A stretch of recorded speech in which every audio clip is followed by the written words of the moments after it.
दोस्तों आज की हमारी जो ऑडियो बुक है वो होने वाली है अनफुक योरसेल्फ, यानी कि आज हम जानने वाले हैं अपनी लाइफ को हम कैसे अच्छा बना सकते हैं। अगर आपकी लाइफ में काफी बोरियत फील हो रही है, आपकी लाइफ में काफी लेजीनेस फील हो रहा है और आप कुछ नया करना चाहते हैं तो ये बुक समरी आपके लिए है। इसको सुनने के बाद में आप जानेंगे कि जो नई स्किल है उसको हम कैसे सीख सकते हैं और लाइफ में कुछ बड़ा हम कैसे कर सकते हैं। इस समरी को सुनने के बाद में आपका जो ज्ञान है काफी और बढ़ेगा। इस बुक के जो ऑथर है उनका नाम है ग्रेट जॉन बिशप, जिन्होंने हमको बताया है कि कैसे हम अपनी लाइफ में नई स्किल को सीख करके अपनी लाइफ को बढ़िया बना सकते हैं। सबसे पहला जो चैप्टर है वह टेक फर्स्ट स्टेप। लोग कभी भी अपनी लाइफ को बदल नहीं पाते हैं क्योंकि वे जो पहला स्टेप है वो नहीं ले पाते हैं। वे सपने तो देखते हैं लेकिन उन्हें पूरा करने के लिए जो पहला कदम है उसको नहीं उठा पाते हैं। अधिकतर जो लोग हैं उनको लगता है कि उनकी लाइफ को चेंज करने के लिए जो जरूरी स्किल है वो नहीं है, लेकिन अगर आपके पास कोई भी स्किल नहीं है तो आप उसे सीखना शुरू कर सकते हैं। उसके लिए पहला कदम उठाएं। मान लीजिए आप कोई बिजनेस स्टार्ट करना चाहते हैं लेकिन आपको जो बिजनेस है उसके बारे में कुछ भी नहीं पता है, तो आप अपना जो पहला स्टेप है उसको उठाएं और जो बिजनेस है उसको सीखने के बारे में आप पहला जो कदम है वो सीख सकते हैं। आपको इंटरनेट पे काफ़ी जो जानकारी है वो मिल जाएगी कि बिजनेस हम कैसे कर सकते हैं, उसमें सफलता कैसे पा सकते हैं, बिजनेस को हम कैसे सेटअप कर सकते हैं, जिसकी हेल्प से आप फ्री में जो बिजनेस है उसके बारे में सीख सकते हैं। इसी तरह आप अपनी कोई भी जो मनपसंद स्किल है उसको सीख सकते हैं और अपनी लाइफ को बदल सकते हैं। यानी कि दोस्तों अगर आपके पास कोई भी नई स्किल नहीं है तो आपको ये करना है कि आपको जो भी नई स्किल है उसको सीखना स्टार्ट कर देना है। अगर आपके पास कोई भी स्किल होगी तो अपनी लाइफ में आप काफ़ी अधिक पैसा कमा पाओगे और अपनी लाइफ को आप बदल सकते हो। अगर आपकी लाइफ में जो भी लेजीनेस है उसको दूर करके पहला जो स्टेप है वो उठाना स्टार्ट कर दें। अगला जो चैप्टर है वह रिफ्यूज टू लॉस। कभी भी हार न माने। अगर आप शुरू में ही खुद से बोल देंगे कि मैं हार नहीं मानूंगा तो आपका ब्रेन इसके लिए प्रेरित हो जाएगा और आपको जीत की तरफ ले जाएगा। इसके लिए सबसे पहले आपको अपने गोल या फिर जो प्रोजेक्ट है उसको छोटे भागों में बांट लेना चाहिए और प्रतिदिन कुछ एक्शन जरूर लेना चाहिए। हमारे जो भी गोल है उनको हमें छोटे भागों में बांट करके पूरा करना चाहिए। हमारे गोल काफ़ी बड़े हम सेट कर लेते हैं, उनको पूरा हम नहीं कर पाते हैं, इसलिए हमेशा जो छोटे गोल हैं उनको सेट करें और वो काफ़ी जल्दी पूरे आप कर पाओगे। अगर मुश्किलें आती भी हैं तो उन्हें धीरे धीरे सुलझाना चाहिए। इसमें टाइम आपका लग सकता है, इसलिए हड़बड़ी न करें, बल्कि ठंडे दिमाग से हर दिन थोड़ा ही सही कुछ काम जरूर करें जो आपको आगे की दिशा में बढ़ाए। जैसे आपने कोई भी बिजनेस स्टार्ट कर दिया है तो धीरे धीरे आगे बढ़ें। सबसे पहले आपको ये करना होगा कि बिजनेस के बारे में आपको सीखना होगा कि बिजनेस कैसे किया जाता है। उसके ऊपर ध्यान दें कि बिजनेस को हम कैसे सेटअप कर सकते हैं। अगर हमने बिजनेस लगा लिया है तो लोगों तक अपने बिजनेस को हम कैसे पहुंचा सकते हैं, इसके बारे में आप सीखना स्टार्ट कर दें। सबसे पहले जो सभी काम हैं उनको एक साथ में ना करें, इसमें आपके अंदर जो हड़बड़ी है वो आ जाएगी और कोई भी काम को आप पूरा नहीं कर पाओगे। इसलिए हमेशा जो स्टेप बाय स्टेप वर्क है उसको करना स्टार्ट कर दें। इसमें टाइम लगेगा लेकिन आपको सफलता जरूर मिल जाएगी। साथ ही खुद को दूसरे के साथ में कंपेयर न करें। दूसरों की सिचुएशन अलग हो सकती है और आपकी अलग हो सकती है। दूसरे को देख करके आपको कोई भी काम स्टार्ट नहीं करना है, अपने हिसाब से आपको काम स्टार्ट करना है। अगर आप ऐसा करते हैं तो आपकी लाइफ काफ़ी बढ़िया हो सकती है। अगला जो चैप्टर है वो थिंक डिफरेंटली अबाउट प्रॉब्लम्स। कुछ लोग ये सोचते हैं कि उनकी लाइफ में काफ़ी जो समस्याएं हैं वो होती हैं और दूसरे के मजे होते हैं। ये सोचकर ऐसे लोग कुछ नया करने की कोशिश नहीं करते हैं, वो पहले ही हार मानकर बैठ जाते हैं। लेकिन ऐसा नहीं है, हर किसी की लाइफ में जो प्रॉब्लम है वो होती ही हैं।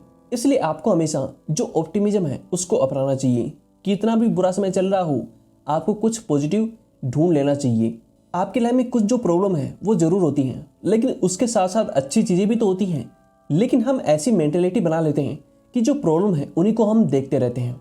इससे हमारा जो माइंड है और जो बॉडी है वो नेगेटिव तरीके से प्रभावित होती हैं और हम लाइफ में आगे नहीं बढ़ पाते हैं। इसलिए आज से ये सोचना बंद कर दें कि आपकी लाइफ में जो प्रॉब्लम है वो काफ़ी अधिक है। जितना आपके हाथ में है उस प्रॉब्लम को सोल्व करने की कोशिश करें। धीरे धीरे ऑप्टिमिस्टिक एटीट्यूड से आप सब कुछ ठीक कर लोगे, इसलिए आशावादी बने रहें। यानी कि दोस्तों आपकी लाइफ में अगर काफ़ी समस्याएं हैं तो उनसे घबराना आपको नहीं है, क्योंकि समस्याएं जो भी प्रॉब्लम होती हैं वो सभी के साथ में होती हैं। इसका मतलब ये है कि जो प्रॉब्लम है उसके सॉल्यूशन के बारे में आपको सोचना है, ना कि आपको जो प्रॉब्लम है उसको लेकर के बैठना है। अगर आप प्रॉब्लम के सॉल्यूशन के बारे में सोचोगी तो लाइफ में आप काफ़ी आगे बढ़ सकते हो। अगला जो चैप्टर है वो don't try for secure things. जिंदगी में हम सब ये सोचते हैं कि हमारी सरकारी जॉब लग जाएगी, हम खुश हो जाएंगे, हम सब में एक सिक्योरिटी पाने की भावना रहती है। लेकिन सरकारी नौकरी किसी खुशी की जो गारंटी है वो नहीं देता है। आप 9 से 5 बजे वाली जो रूटीन है उसमें फंस कर रह जाओगे और पूरी ज़िंदगी में आपको सिर्फ एक ही काम करना पड़ेगा। इसलिए जो भी सिक्योरिटी है उसकी चाहना बंद करें। लाइफ में कुछ भी स्थिर नहीं होता है, इसके लिए खुद को एडेप्ट करें। रिस्क वाली चीज़ें करने से घबराएं नहीं, क्योंकि ऐसी चीज़ें ही आपकी जो लाइफ है वो बदल सकती हैं। लेकिन हाँ, जो कैलकुलेटेड रिस्क है उसको लेना चाहिए, न कि अंधे होकर के किसी भी काम में कूद पड़े। आपको जिस भी काम के बारे में ना पता हो उसको करने से बचें। जैसे आपने कोई भी कंपनी शुरू करने से पहले आपको कोई भी छोटा बिजनेस स्टार्ट करना चाहिए। उस बिजनेस के बारे में जानें, उसका जो एक्सपीरियंस है, जो अनुभव है वो लें। उसके बाद में ही आप उसको बढ़ाने के बारे में सोच सकते हैं।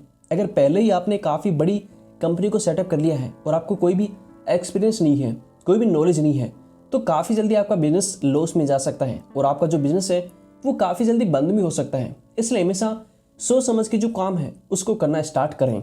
अगर आप ऐसा करते हैं तो आगे चल के कंपनी संभालने में भी आपको काफ़ी आसानी होगी। इसलिए हमेशा जो सिक्योर चीज़ें हैं उनकी तरफ ना भागें। लाइफ में कुछ नया करने की कोशिश जरूर करें। अगला जो चैप्टर है वह वाइड थॉट्स आर ओके। हमारे अंदर लाखों तरह के विचार आते रहते हैं। काफ़ी बार हम अपने जो थॉट्स हैं उनको कंट्रोल करने की कोशिश करते हैं। इससे हमारी जो क्रिएटिविटी है वो नहीं बढ़ पाती है। हमें सिखाया गया है कि बुरे विचारों को दिमाग में मत आने दो। इस चक्कर में हम अपने जो क्रिएटिव विचार हैं उनको भी आने से रोक देते हैं। इसलिए अपने जो थॉट्स हैं उनको रोकिए मत, बल्कि उन्हें आने दीजिए और फिर एनालाइज करें। सोचिए कि जो नए थॉट्स आए हैं क्या वे दुनिया को बदलने की ताकत रखते हैं, और जो भी नए थॉट्स आए हैं उनमें कौन से अच्छे हैं और कौन से बुरे हैं। जो अच्छे हैं उनको आप रख सकते हैं, जो बुरे हैं उनको अपने माइंड से निकाल सकते हैं।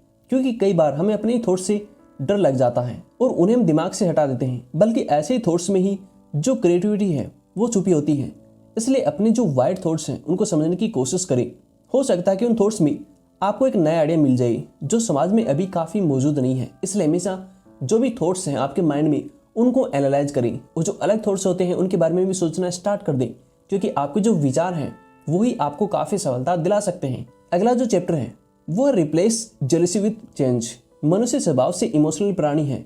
हमारी इच्छा और जो एक्शन है इस बात पर निर्भर करते हैं कि हम कैसा फील कर रहे हैं। पॉजिटिव इमोशन हमें आगे बढ़ने की जो ताकत है वो देते हैं, जबकि नेगेटिव इमोशन हमारी जो प्रोडक्टिविटी है उसको कम कर सकते हैं। कई बार अगर हमारे आइडिया को कोई बुरा भला कह देता है तो हम बुरा मान जाते हैं और हमें गुस्सा आने लगता है। लेकिन ऑथर कहते हैं कि ऐसा न करके हमें ये भी ध्यान देना चाहिए कि सामने वाले व्यक्ति ने हमारा जो आइडिया है उसको बुरा क्यों बताया है।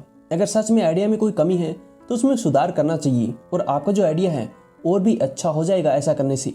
ऐसे जब किसी को हम सफल होते देखते हैं तो ईर्ष्या से भर जाते हैं। हमें लगता है कि दूसरा हमसे अधिक सक्सेसफुल कैसे हो गया है, लेकिन उसके सक्सेस के बारे में नेगेटिव सोचने के बजाय हमें पॉजिटिव सोचना चाहिए। हमें ये एनालाइज करना चाहिए कि दूसरे ने जो सक्सेस है वो कैसे हासिल की है, उनसे प्रेरणा लेनी चाहिए और ये भी सोचना चाहिए कि दूसरे को ईश्वर ने सक्सेस दी है, इस तरह से वह भी एक दिन हमको प्रदान करेगा जो सक्सेस है वो भी। इसलिए हमेशा जो भी जेलसी है उसको ना अपनाएं। अगर कोई आपको कुछ बोल रहा है तो उसको सुने, वो जो अच्छा है वो अपने पास रखें और जो बुरा है उसको बाहर निकाल दें। अगला जो चैप्टर है वो रिमेंबर अर्लियर सक्सेस। हमेशा अपनी पिछली सफलता को याद रखें और ये भी याद करें कि इसे पाने में आपको कैसी मुश्किल आई थी, लेकिन जो प्रयास है वो करते रहने से आपने सफलता हासिल की थी। पिछली सफलता से मिले इन सबको में आप अगले गोल को हासिल करने के लिए भी लगाएं। हमारी जो भी स्ट्रगल है उसमें सबसे बड़े जो ऑब्स्टिकल हैं हमारे खुद पे जो सेल्फ डाउट्स हैं, वो जो कन्फ्यूजन है वो होते हैं, लेकिन इन पर काबू पाना सीखें। आप हमेशा एक जिद पकड़ लें कि इस गोल को हर हाल में हमें पूरा करना है। आप उस गोल का जो एंड है वो दिमाग में रखें और उस एंड की तरफ बढ़ें। इस जर्नी में फिर चाहे आपको अपने रास्ते में जो प्लान है वो चेंज करना पड़े, लेकिन जैसे ही हो एंड तक पहुंच जाएं। कभी भी आपकी गति तेज होगी और कभी मंद होगी, लेकिन हमेशा आपको जो प्रयास है वो करते रहना है। खुद से ही खुद को प्रेरणा देते रहें। अगर थोड़ा सा पार्ट भी हासिल कर लिया हो तो उससे प्रेरित होकर के अगला जो भाग है उसके ऊपर अपना जो ध्यान है वो केंद्रित करें, अपने गोल की तरफ बढ़ें। इससे आपकी लाइफ बदल सकती है। अगला जो चैप्टर है वह journey is more important then the goal. Author कहते हैं कि हमारी जो लाइफ है वो कभी भी जैसा हम सोचते हैं वैसा नहीं होती है। हमें नहीं पता होता है कि कल क्या होने वाला है। इस तरह से हमें यह भी नहीं पता होता है कि जो गोल हमने बनाए हैं उन गोल में से हम कितनों को पूरा कर पाएंगे और कितना टाइम लग जाएगा और कितनों में हम फेल हो जाएंगे। लेकिन हमें हर सिचुएशन के लिए पहले से तैयार रहना चाहिए और जो फेलियर है उसको भी एक्सेप्ट करना सीखना चाहिए। जैसे हम किसी गोल में फेल हो जाते हैं तो हमारा पहला जो रिएक्शन है वो दुख और निराशा का होता है। हम गुस्सा भी करने लगते हैं। कुछ लोग होते हैं जो फेल होने पर मुस्कुरा सकते हैं। हम सबको स्टेट ऑफ माइंड में पहुंचना चाहिए। हमें समझना होगा कि हमारे जो भी प्लान है वो हमारे मुताबिक काम नहीं करते हैं। इसलिए अगर आप कोई नए गोल में फेल हो जाते हैं तो दूसरे गोल पर अपना जो ध्यान है वो फोकस कर लेना चाहिए और निरंतर आगे आपको बढ़ते रहना है। हमें समझना चाहिए कि फेलियर पर रोने से क्या हालात होगा, क्या अच्छे हो जाएंगे? कभी भी नहीं। टाइम आगे बढ़ते रहेगा, वह हमारा रोना धोना नहीं देखेगा। बस हमें टाइम के साथ में आगे बढ़ते चले जाना है। दिल में दुख और निराशा भर के हम स्ट्रेस और डिप्रेशन में डूब जाते हैं। इससे जिंदगी की जो खुशियां हैं वो हमसे दूर हो जाती हैं। इसलिए हमेशा जो नए गोल हैं उनको बनाकर उनके ऊपर काम करते रहना स्टार्ट कर देना चाहिए। अगर आप किसी काम में फेल हो जाते हैं तो उसके बारे में ना सोचें, अगले गोल की तरफ आप बढ़ सकते हैं। अगर आप ऐसा करते हैं तो आपकी लाइफ काफ़ी बढ़िया हो सकती है। अगला जो चैप्टर है वो डोंट ब्लेम अदर्स। अपनी गलतियों की जिम्मेदारी लेना सीखें। अधिकतर लोग फेलियर का जो ब्लेम है वो दूसरों पर डाल देते हैं और ऐसा दो कारणों से होता है। पहला, हम खुद को परफेक्ट मान बैठते हैं, जबकि ऐसा नहीं है। गलती किसी से भी और कहीं पर भी हो सकती है। दूसरा, हम ये सोचते हैं कि गलती मानने से और उसकी जो भी जिम्मेदारी है उसको अपने सिर पर लेने से हम छोटे हो जाएंगे। इन दो कारणों की वजह से लोग गलती करने से बचना चाहते हैं और गलती से बचने के लिए वो कोई भी नया काम जो रिस्की है वो लेना नहीं चाहते हैं। इसलिए उनकी लाइफ में कभी जो ग्रोथ है वो नहीं हो पाती है। इसलिए अपनी सोच बदलें। गलती करने से न घबराएं और न ही उसकी जो जिम्मेदारी है वो लेने से, बल्कि आप जो भी गलतियां करते हैं उनसे कुछ नया सीख करके फिर से कोशिश कर सकते हैं। जितने काम आप करते जाएंगे उसमें आपको जो अनुभव है वो बढ़ता जाएगा और गलतियां सबसे अच्छी टीचर्स होती हैं। दूसरे की जो बातें होती हैं आप उतना नहीं सीख पाते हैं जितना आप खुद गलती करके आप सीखते हैं। इसलिए हमेशा जो भी गलती होती है, जो भी फेलियर होते हैं, उनसे आपको घबराना नहीं है। अगला जो चैप्टर है वो है द 2 स्टेप फॉर फ्रीडम। किताब के अंत में ऑथर ने 2 तरीके बताए हैं जिनसे आप अपना जो फ्रीडम है उसको हासिल कर सकते हो, फिर चाहे वो पैसा हो या फिर टाइम हो। पहला, सबसे पहले आप जो भी काम कर रहे हैं उसे छोड़ दें। अगर वह काम सिर्फ आप मजदूरी में कर रहे हैं या जिससे करके आपको खुशी नहीं मिल रही है तो उसे करने का कोई भी फायदा नहीं है। अगर आपका गोल बड़ा है और आप खुद को छोटे कामों में उलझा रहे हैं तो इससे आपका जो बड़ा गोल है वो आपको कभी भी नहीं मिलेगा, क्योंकि जो छोटे छोटे काम हैं आपकी सारी एनर्जी खत्म कर देंगे। दूसरा, ऐसा काम शुरू करें जो आपको अपने बड़े गोल की तरफ ले जाए। अगर आप कोई भी बिजनेस स्टार्ट करना चाहते हैं, कोई भी काम स्टार्ट करना चाहते हैं तो उसके लिए सबसे पहला स्टेप लें। अगर बैंक से लोन लेना है तो बैंक जाना शुरू कर दें, प्रोसेस को पता करें। काफ़ी बार हम सिर्फ बेड पर लेटे लेटे ही सपने देखते रहते हैं, कुछ एक्शन नहीं लेते हैं। इसलिए आज से ही सोचना बंद करें और तुरंत एक्शन लें। तो दोस्तों, ये कुछ लेसन हैं जो कि हमको सिखाते हैं कि अपनी लाइफ में हम कैसे सफलता हासिल कर सकते हैं और अपनी लाइफ को हम औरों से अलग कैसे बना सकते हैं।